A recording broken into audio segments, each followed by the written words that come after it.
This is the JJO Morning Show podcast with Johnny and D. Listen, rate, subscribe. I guess they're right. Senior citizens, although slow and dangerous behind the wheel, can still serve a purpose. Oh, no. This must be a Cracker Barrel intro. It's true. Yeah. While I'm doing this, you might want to change the next song because of what you did earlier in the hour. Oh, yeah.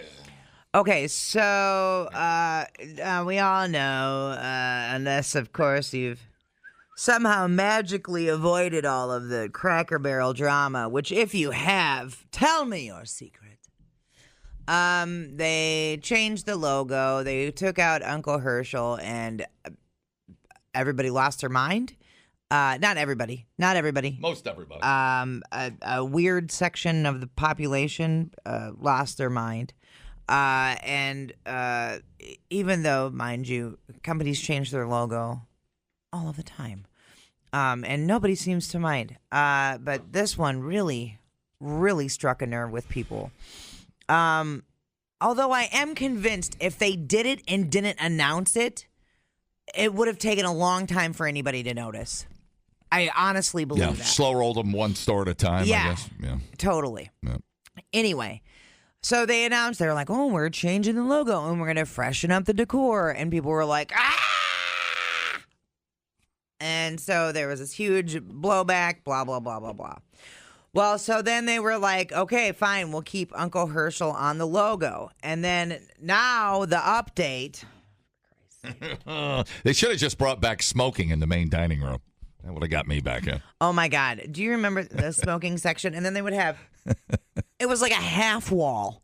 It was a half wall with what is that going to do to keep the smoke away from the non-smoking section? It used to be like that on airplanes and Denny's. Yeah. You could smoke in the back, and then and in the same way over at, and I always remember it, not so much at Ho Chi Minh, at Potawatomi. They had a smoking section over there, and as soon as you walked in the building, you were gagging on cigarette smoke. I know. Everywhere. So anyway. Best to do away with it. Yeah.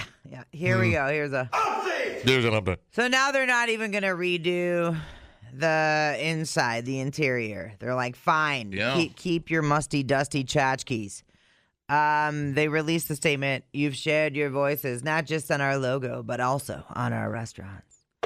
If your restaurant hasn't been remodeled, you don't need to worry, because it won't be. I guess they've only remodeled 4 out of the 660 locations. Oh, okay, that's good. The vintage Americana will always be here. The rocking chairs on the porch, our fireplaces and peg games, unique treasures in our gift shop, and antiques pulled straight from our warehouse in Tennessee, made in China. The initial plan was to freshen up the design and clean up the dining rooms, most of which hadn't been touched in decades, just like your vagina. The chain has been struggling since the pandemic, which is probably why you're so upset about the logo. If you were getting late on a regular, you wouldn't have time to care about these things. They thought maybe a cleaner, spruced up look would attract more customers, especially younger ones. But old schoolers felt like they were messing with tradition and harassed the company on social media until they caved.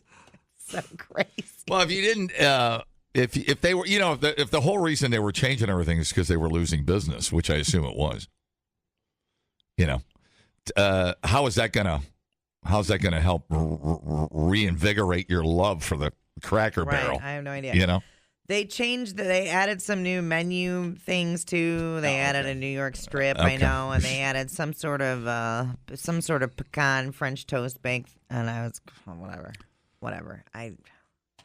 I haven't been to Cracker Barrel in a long time, so I don't even know. Cracker Barrel has seen its net profit fall by half every year for the last 4 years. That is a sinking ship, kids. Right. So why would you cave to these people? Why wouldn't you take a chance and be like, we need to do something? But also, I don't. What if you promised to play Matlock reruns on TVs while you were dining? Because isn't that most of their demo? I mean, I don't have any younger friends that go, hey, Cracker Barrel, let's rock. Well, and it's just part of like... I've never heard that. Because the younger consumers are pretty aware of where they're spending their money, and they like to spend it at local places. They like to support non-chain places. Is that what the issue is? Is that why they're seeing it? I don't know. I think you're just running out of old people. Maybe their tastes are changing. I think people are tightening up the purse strings a little bit. I think it's about 20 things. Yeah. You know what I'm saying? Right. Yeah, it's a... I don't think it's one thing. I think it's and something's run its course. Hooters. I just think something's kind of run its course. I concur. And I there's no way you can tell me Red Lobster is what it used to be in 1989. Right. That's not happening. Right. And it's not just because the Chili's some dude ate 30 plates of shrimp scampi. Actually, the new, what was that? What were they calling it? It's not endless shrimp. They're changing it to spend less shrimp. There we go. So they're doing a takeoff. It was actually pretty smart. Instead of endless, spendless, but like spend less. Yeah, we get it. But you still get a ton of shrimp. Yeah. Okay, so I thought that was a nice. And it's not even radioactive. I thought it was nice wordplay on a problem that almost deep sixed the whole Red Lobster. Well, yeah. It's like, look around. Why would you give these people endless shrimp? I mean, if you can poke at yourself a little bit and be humble about it and go, yeah, we're idiots. Yeah, well, and I mean, like we you killed said, all the shrimp in the Atlantic Ocean, so you guys could get fat. I know, dude. Well, if you could be honest and poke at yourself, I thought that was smart. I think so too, and like you said, I think some things just run their course, like you said, and maybe it's just time. Things run its course, except morning radio shows. They go on and on and on and on. So long. So I don't know what do we do now? I don't know what to do with my hands. Right. I would imagine the decline of Cracker Barrel will continue. Now, and I'll give you a younger generation's viewpoint on this. And I might be wrong. I'm just talking out my ass over here. But the reason I don't go to Cracker Barrel, in all honesty, now that I start thinking about all this stuff, just feelings, is because mostly I don't like being around old people. And I will stand by that. I don't want to F with old people. No. You know? I don't know what to say right now. I don't either. But it's just a feeling I have. I think I don't actively try to avoid old people, but I know old people are at Cracker Barrel. And old people annoy me. I'm not going to lie. Walk slow and looking at you funny, and then, where am I? Oh, no. Daddy, you need to watch it, man. Why? Well, who do I have to watch it from? You can't mock them because... I'm not mocking them. I would rather avoid an old people situation. And I know where the old people hang out, at JCPenney's and Cracker Barrel. What'd I say? You can't mock old people because then you're going to end up like them and people will be mocking you. That's why you have to be nice to old people. But here's the difference. Because one day you are them. But here's the difference. I'll fight people. You're not going to be able to, and people are going to be laughing at you. You don't know that. Because it's going to be me now, and now I have permission. I might be the coolest old guy in the history of Cracker Barrel. You don't know that. I'm going to get my Cracker Barrel card. Isn't that funny? Life is like that. You get a Hooters card, and then all of a sudden, next thing you know, you're over there at the Cracker Barrel, just hoping that you can digest some gravy. I don't know. We went to the DeForest family restaurant yesterday, and you could tell there's lots of things have a senior discount on them. You could tell that like old people go in there quite frequently. I got a gyro because it was love gyros. It was amazing. Don't apologize ever for that. And I won't. And Amber was like, "I'm getting the roasted turkey lunch and it was like you knew what you were getting. It was stuffing and roasted turkey and gravy and whatever. It was an old people lunch. Yeah. And she's like, I know what's happening here. Yeah. I'm gonna have to add pepper and seasonings because it's meant for old people. But it was fantastic. But you could tell it was like they get a lot of old people. That's in what there. they force feed you when you're in the hospital on your last leg. They shove that down your throat. Get it in there. Trying to make you feel like you got a chance at life, which you don't. Yeah, I think know. that's the last thing you taste in life, like 9 times out of 10. Right, roasted turkey dinner. Roasted turkey dinner. Yeah, I don't know, and but there was some old people in there. That was the last time I've been around old people. Yeah. Cracker. I can't tell you the last time I was in. I don't know, 8 years or so. But I mean, it's self. What am I trying to say? The people that get upset at what's happening at Cracker Barrel are the people I like to avoid in life. No apologies. See the circle of life? The people that are upset about a logo, Right. old people. Yeah. It tells me exactly who is at Cracker Barrel, which is where I can actively avoid. It's fantastic for me. I know exactly where not to go for old people. I know. The hospital and Cracker Barrel. The nursing home. The nursing home and the Cracker Barrel. Yeah. Okay, well. I don't know what else to tell you. I don't know either. Dusty, musty tchotchkes. Get after it. I have nothing against the Cracker Barrel. There's probably a reason that their business is going down. So it's like just a cascade of problems. Right, and is it because their demo is dying? Well, they haven't changed their menu. I mean, they've just wrote it out to its bitter death, and I don't think it's going away. But I don't know. It's not like they took one thing away. It's just 1,000 cuts. Right. You know. Yeah, 100%. And generally that's how it goes at these places. Either the food quality goes down, the portions go down, and the prices go up. Right. That's the general model of failure. Right. 100%. And I know that's. So we'll see. I mean, I feel like, 3-4 years from now, we're going to be like, all right, sayonara, Cracker Barrel. You know what I'm saying? But people that here's the thing: people that get out and eat, like you and I, we don't eat at home. We love eating out. We love eating out. We love good food.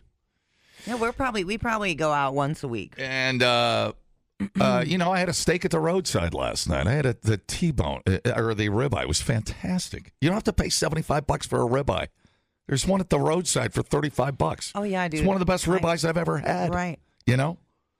And what was I saying? You said people like you and I that like to eat out. Yeah, well, but we eat out enough to know where good food is. Right. And I think people get locked into that Cracker Barrel one menu for the rest of your life thing. Right. You know, and I don't know if people burn out on it. But it seems like they're not seeking out other maybe food options. And they're just losing their audience. I don't know. There's something going on, or they wouldn't be changing their logo. So there's I'm sure they're losing hundreds of thousands of dollars. That's why you bring a consultant in. You're going to change the logo. Yeah, wow. We're going to put LL Cool J on the sign. Love LL Cool J. I always think I'm tired of LL Cool J, and then I see him, and I'm like, God, crap, he's cool. Yeah. Okay. I'm not sure LL's going to be the key to success, but. Yo. Yeah, honestly, I think the big thing with restaurants is it doesn't seem that long ago that a nice sit-down dinner was $30, $35. Yeah, for sure. Now it's $75. Oh, yeah. 100%. Yeah, that's a huge problem. Right. Yeah, it seems like, before COVID, a family of 4, mine with a couple small kids, we'd go out and spend $50, and now it's $125. We sat down at, and I'm not, I'm not ripping on places. I like the Denny's for what it is. We were there a couple of weeks ago. I had an omelet that was $17, and I looked at Christy and I'm like, this is not a $17 omelet. Right, and You know where what you I'm get to saying? this point where you're Dude, like, if I'm spending $17, I'm going to go to this place instead. I had You an know? omelet, a pancake. I don't know, Chrissy had something, Benny's or something. Dude, we're like $60 at Denny's. Right. Yeah. Like, Yeah, what? it's kind of getting to be like a special occasion now. Right. People Yeah, I yeah. think it's just killing everybody. And if Yeah. you're spending $60, go to the roadside and have brunch there. You know what I mean? Yeah. Like that, and you get a hell of a brunch. Yeah. And I can't bitch because, like I said, we eat out a lot, so we're used to it. We treat ourselves. We don't have kids, so that's a thing for us. But I'm with you, caller. If we're going out somewhere, it's like we know you're dropping good money. You make sure you're going to a good place. Yeah. It's Well, not- yeah, and Johnny's a little different. All the big dollars he's pulling in. He can eat out every night. But Massive. normal folk, Massive All right, see you guys. cash. See ya. Massive stacks of cash. That's why I'm in that quick trip getting my beef stroganoff on. Oh my god! I walk out and said, "Oh, wait, a beef stroganoff." And then they're like, "Do you want me to chew it first and spit it into your mouth?" Hi, how's it going? Good morning, JJO family. Buddy. You know what? They have gotten so much publicity from this. I It's know. crazy. And do they do commercials? Maybe they'll. I don't know. I don't think they No, have commercials. they don't. Look, dude, a couple of weeks ago when all this crap was going on, she read a couple of new menu items. I'm like, if they would have made a commercial and told me that, I might have went in Right. instead of changing the logo. Yeah, I think this was just a big stunt. I really do. You might be right. I you have say? not heard people talking about Cracker Barrel this much ever in my life combined. What were you talking about? Like a egg thing? What was that? Yeah, some sort bake of egg bake. or something? It's not Eggs Benedict. No. It was something else. But I heard that, and I'm like, okay, that sounds interesting. That would be something they could tell me, and I would be interested in eating. But I They didn't don't even have bad food either. I didn't even know that until the guy in the wheelchair came up. Egg hash brown casserole. Dude! But the old people know where the crack in the barrel is, don't they? Right. Leave your mom out of this. Mm-hmm. All right, man. See. All right. Keep it up. Dude. Got French fried taters in there. Oh, French fried taters. All right. Scissoring through the news and cutting out the crap. I'm beyond. I'm not done yet. Oh my God! Please. Good. Okay, but then you drive by a Texas Roadhouse, and their parking lot is always packed. But you know Oh, my what? God, but yeah. here's the difference with that, I think. And I think when you go to Texas Roadhouse, it's funny. My in-laws were there last night. We were talking. You can get a great T-bone there there's supper club prices, and then you've got to have the price and the quality to make Texas Roadhouse works, and I think that's why it works. I think their steaks are fantastic for the price, and I think that's what a steak lover tells themselves. I don't think you get that passionate about gravy and biscuits, but I think steak lovers know what they get for their money, and Texas Roadhouse delivers. My God, They deliver every time. I sound like a commercial. No, they do. And Oh, no, I 100% I agree, but I'm just like, their parking lot is always full, and you got families with 6, 7 Yeah, kids in there. that's a big Right, bill. right. That's Your a big. bill. That's a big bill. I couldn't agree. But Yeah, take that same family to Ishnala and tell me what that bill is. Well, yeah, no, it'll be the same. It'll be more, but It'd I'm be just triple. Saying, like, you just at least. Yeah. But I think so. I go to what's the ribeye at Roadhouse? Like $30 with the side, couple of sides. roadside. Huh? No, Texas Roadhouse. Oh. Yeah, the ribeye at Roadside was $35, and it was fantastic. And I think that's right in the ballpark at Texas Roadhouse. I don't know what just came up. Yeah, dude. You need. Does the baby need to be burped? That might have been the ribeye. I was going to say, bring it up again, and we'll vote on it. I love that line. All right, thank you. Yeah, bye. So I feel like steak is a different animal, and steak lovers, and I think they're consistent enough, and the price is right. Because you're talking about half the price you're going to pay at a Del Bar or a Fields, and I love those places. Those are special occasion places for us, and we go there a lot. Is there better ambiance than Del Bar? There is not. But there's also a way to save half the money. It's $30. $30. There you go. It's a great meal for $30. Yeah. Dynamite meal for $30. Maybe the best on the planet, within reach of the whole country. I'm not talking about one-off. I'm talking about, good quality steaks around the country. I go to the Roadhouse in Rapid City. Bam, you get that same good ribeye. You feel me? I've already checked out of this conversation. It's been going on for so long, dude. I knew that was coming. It's a matter of time. Dumbing down your smartphone. One podcast at a time. Listen, rate, and subscribe to the JJO Morning Show podcast. Get up with Johnny and D. JJO. All right. Do you get a lot of squirrel action over by you? Yeah, there's some squirrels running around. Not like behind the radio station. Only it's like a squirrel. Oh my God! Yeah, it's like a sanctuary. Squirrel zoo back here. Yeah, 100%. It's also what do they call those things? Woodchucks. Oh, There's lots of woodchucks around here too. Big roly-poly woodchucks. Yeah. Squirrel. All right. There's someone out there painting the squirrels. Squirrel. Not here, but in Connecticut. It's only a matter of time. Animal Control Connecticut investigating how 2 squirrels ended up painted blue and red. I'm assuming America. They painted themselves. They were going to hoof it out to the military parade, but then they got lazy. And I'm proud to be an American, where at least I know I'm free. Squirrel. All right. They shared some photos. It does look like they were deliberately painted. Not like, sometimes like they, like run through something that was like, Yep. freshly painted. Well, somebody They did a look good like job. They're like head to toe. I mean, they are complete. They didn't miss a spot. Yeah. Like they got the undercarriage and everything. Yeah. The squirrels appear to be okay, but they're asking for help in identifying the person or people responsible for doing it and why. Aliens.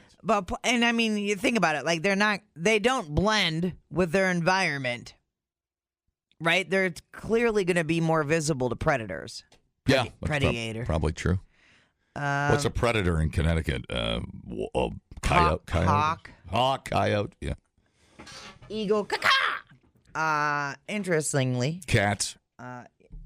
Sure, you got a cat with some balls that wants to go after a squirrel. Blue balls. Them cats be thinking they're all tough, and they'll caterwaul at the squirrels through the window. But then when they really get outside and they're like, "Oh, son of a bitch, this thing's bigger than I thought." You know what I'm saying? Yeah. Mm-hmm. Last year, a 62-year-old man in New York was arrested for trapping and spray painting squirrels a bright apple red color. Interesting. Do you remember that? No.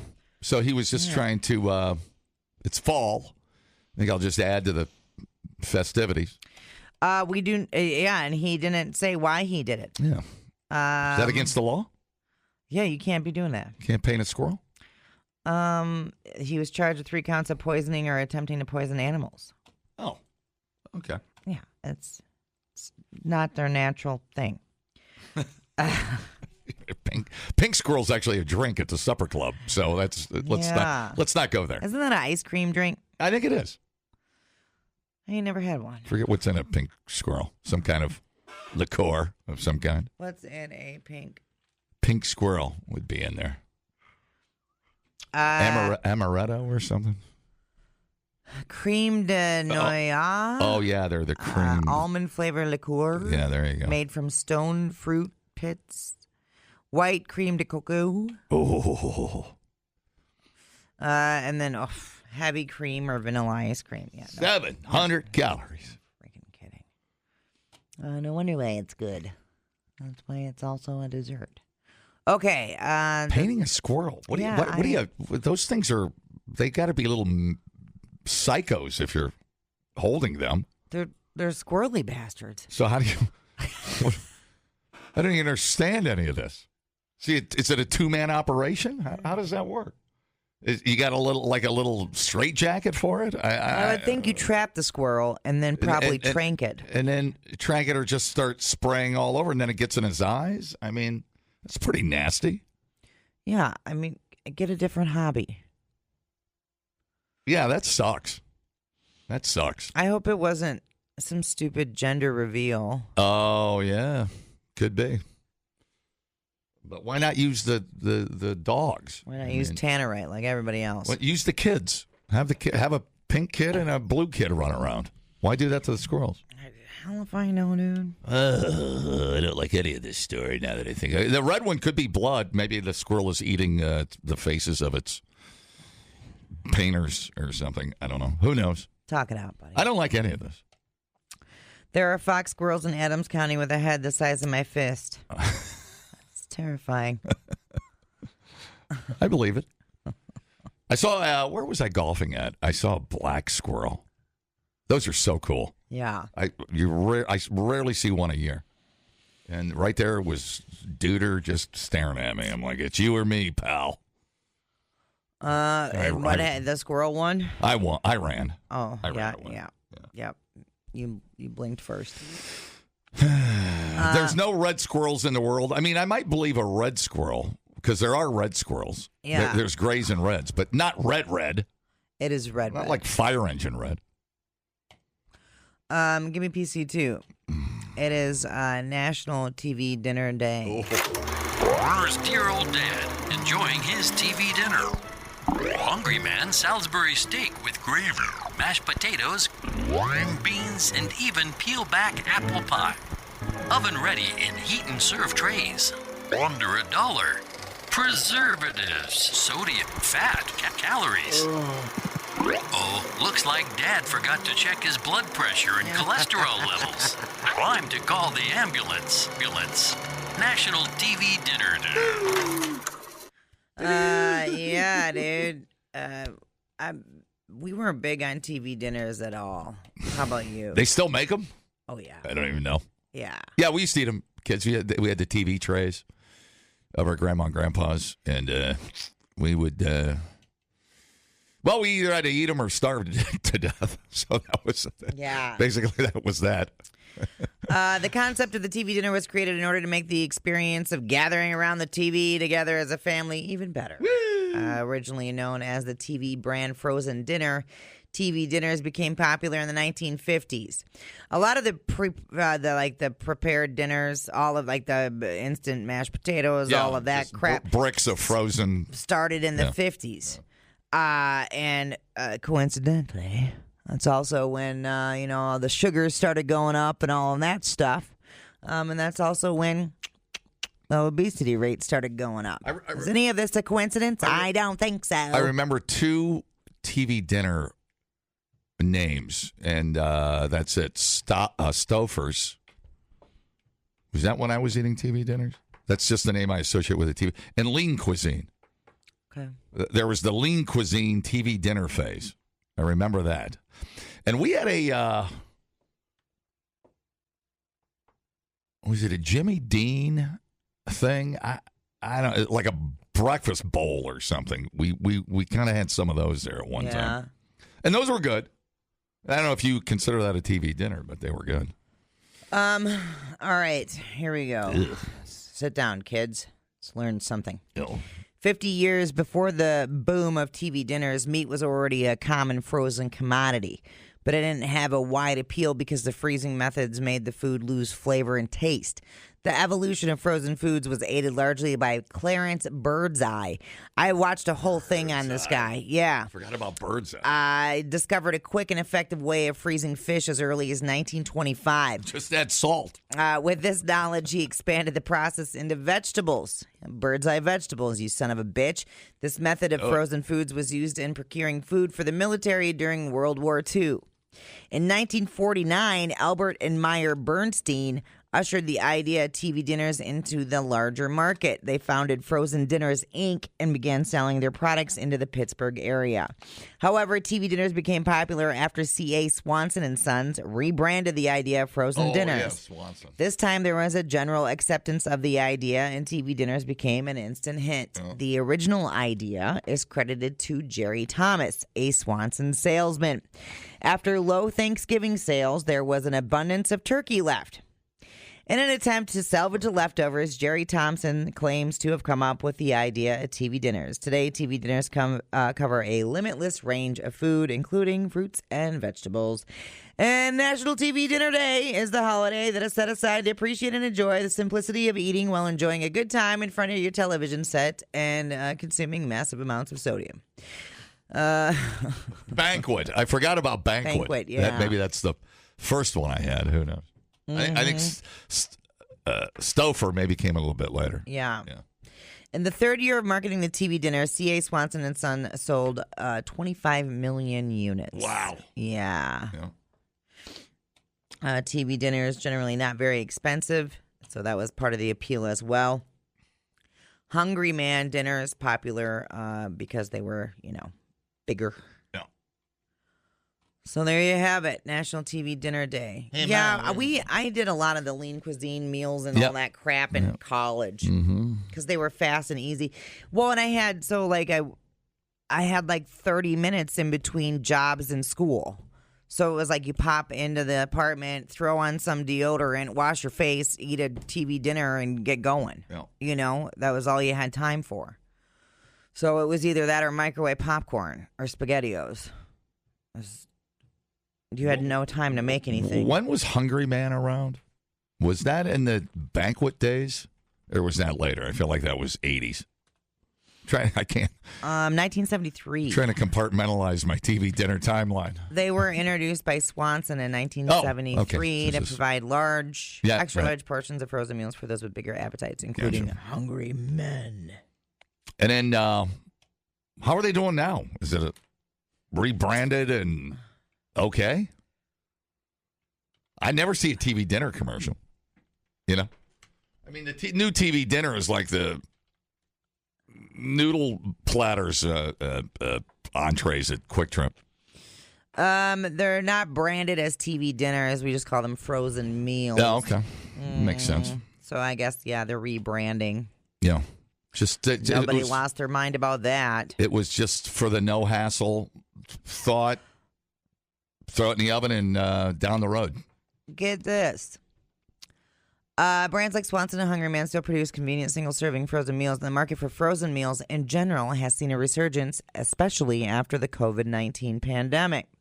Modern frozen meals offer more variety and higher quality, blah, blah, blah, blah, blah. Yeah, COVID made them popular again. I remember But it is a lot better. Like the frozen vegetable meals that you can get, it's like the skillets and stuff. Yeah. Skillets. I remember the vaguely shaped meat was, even as a kid, I knew it sucked, I think.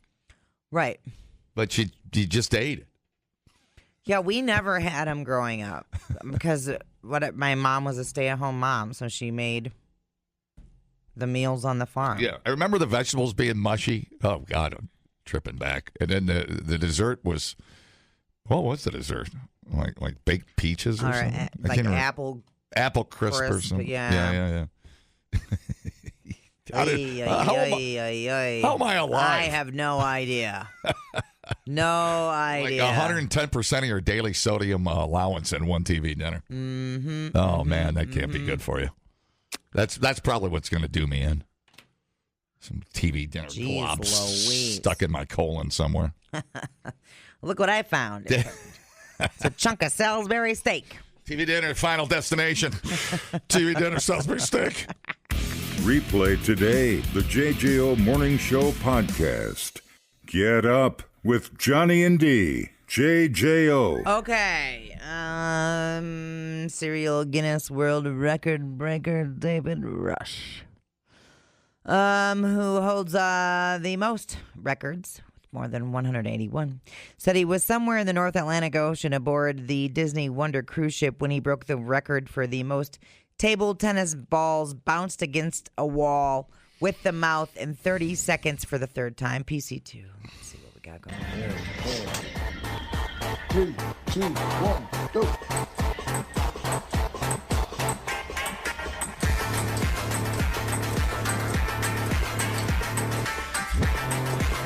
And that's all you get. You can just hear what was he doing now?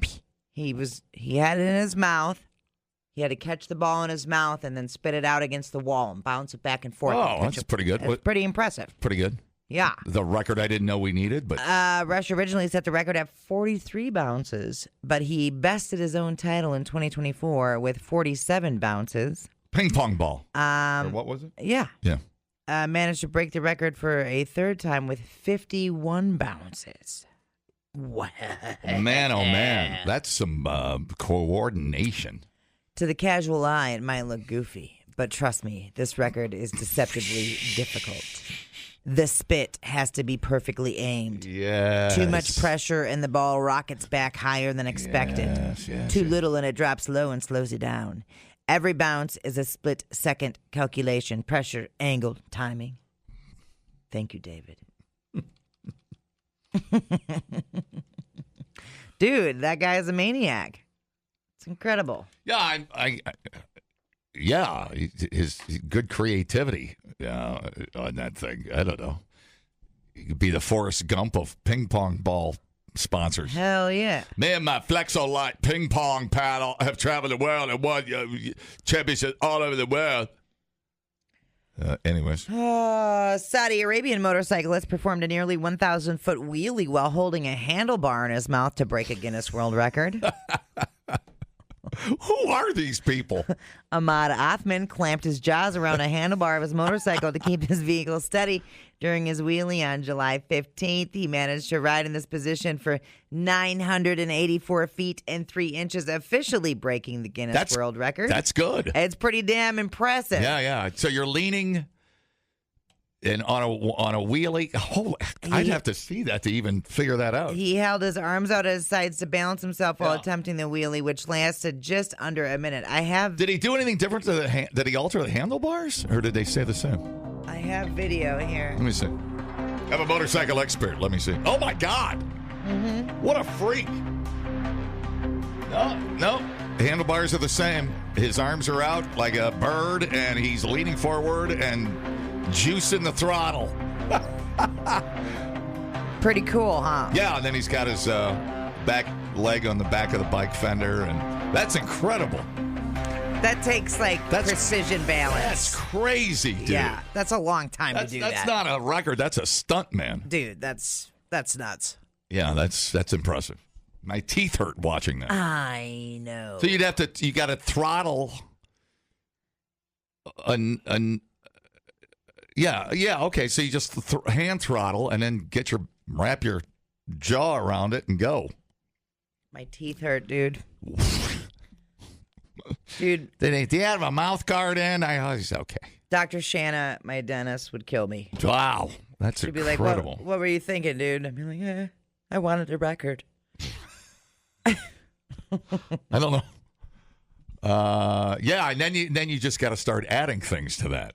Right. You know, like with a cat riding on his head or something. You know, you got to start adding things. I don't know how you beat that. Yeah. No thanks. I'm good. Police in Germany were called to an apartment building and a report of someone repeatedly ringing doorbells late at night. They discovered the ding-dong ditch culprit was a slug. Really? Yeah. Residents of the building called police when their doorbells were repeatedly triggered late at night, suspecting local youths were behind the prank. Residents said they were especially uneasy because whoever was ringing the doorbells was not triggering the motion sensor cameras outside the front door. Police arrived and the prankster was in fact a slug just crawling across the panel. A mollusk, you said? Triggering several doorbells in the process. That's hilarious. Dude. That's good. Good for you. Wouldn't you just go out there and look? Yeah. You know what I mean? Yeah, like after a while, wouldn't you be like, who the hell's doing this? Yeah. Instead of just calling the police. But I guess it's different over there. Somebody didn't go out and unload their 11-shot mag and then ricocheted off and killed some kid across the street. Well, it's Germany. Germany, yeah. If it were America, yes, that's that might have exactly happened. what would have happened. That makes sense. Yeah. All right. Thought it was cute, though. Little slugs. Yeah, that's funny. Man, they're cute. Yeah, I try to help them out when I can. Yeah. What is their purpose, though? They play a role in the ecosystems by decomposing organic matter, helping to recycle nutrients into the soil and serving as a food source for other animals like birds and reptiles. In gardens, though, they can be pests, eating living plants, flowers, fruits, and vegetables, and leaving behind, of course, their slimy trail. They're cute. I like them. Well, snail trail never hurt anybody. The JJO Morning Show podcast with Johnny and D. Listen, rate, subscribe. Catch a new show every Monday through Friday, 6 till 10 a.m. on 94.1 JJO or streaming anywhere in the JJO app. Johnny and D, nowhere but JJO.